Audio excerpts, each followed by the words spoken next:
The scientists are looking for exoplanets, but despite all their efforts, they couldn't find any so far.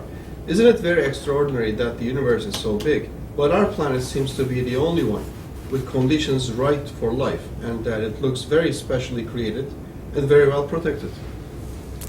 Prior to 1995, there had been many attempts for the detection of planets around other stars, and these would be extrasolar planets or exoplanets.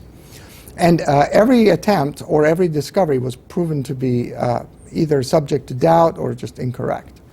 But in 1995, two teams discovered a planet around 51 Pegasi. This was a real observation of a planet around another star. At that point, there was a very great sense of euphoria in the scientific community because for the first time we had begun to have techniques that are sensitive to seeing planets around other stars. So in 1995, the expectation was that there are planets abundantly around other stars, and many planets, like the Earth, will be very easily observable.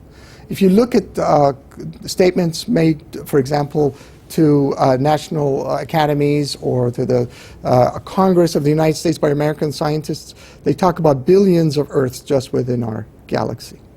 But in fact, since 1995, as our techniques have even more improved, yes, what we have seen is thousands of planets. We have seen thousands of planets around other stars.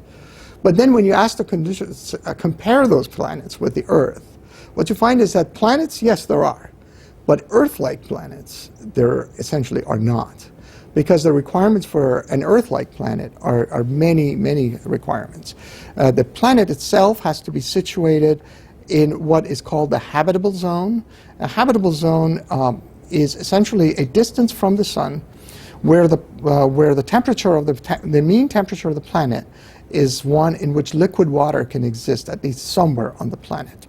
So if you're too close, what you end up having is that there is excess heat, and the heat evaporates the water, which causes a greenhouse effect.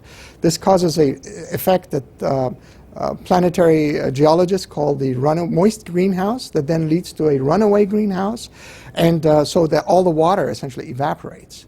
When it evaporates, it gets to the upper reaches of the atmosphere, where a particle process called sputtering essentially sends particles from the sun knock off the hydrogen off the upper atmosphere of the planet, and the planet becomes desiccated. So it doesn't just stay moist, it just actually gets desiccated. On the other hand, if the planet is too far from the sun, the star, then the moisture will snow down onto the surface of the planet, where the albedo, which is the reflectivity of the planet, goes up. As it does that, the planet temperature drops, which causes more snowing, and you end up in a situation called the snowball Earth. So you have a runaway greenhouse on one end and a snowball on the other end, and only in the middle is a perfect state.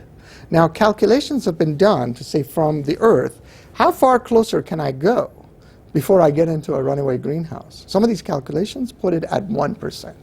We're 1% closer, and we get into a runaway greenhouse. So we are very, very perfectly situated. And that's just from the standpoint of distance. Then the point is that not all stars are the same. We have a very stable, energetic star, massive, energetic, stable star. If our star was one of the more common stars, like an M star, which would be a cooler star, the habitable zone is closer. I have to be closer to be habitable, to have the moisture.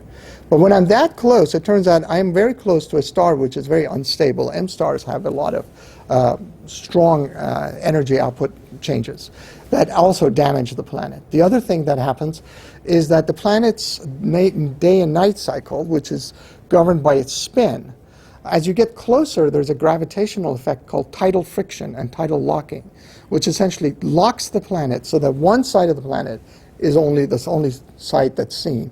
So one side of the planet totally burns up, the other side just gets just super chilled.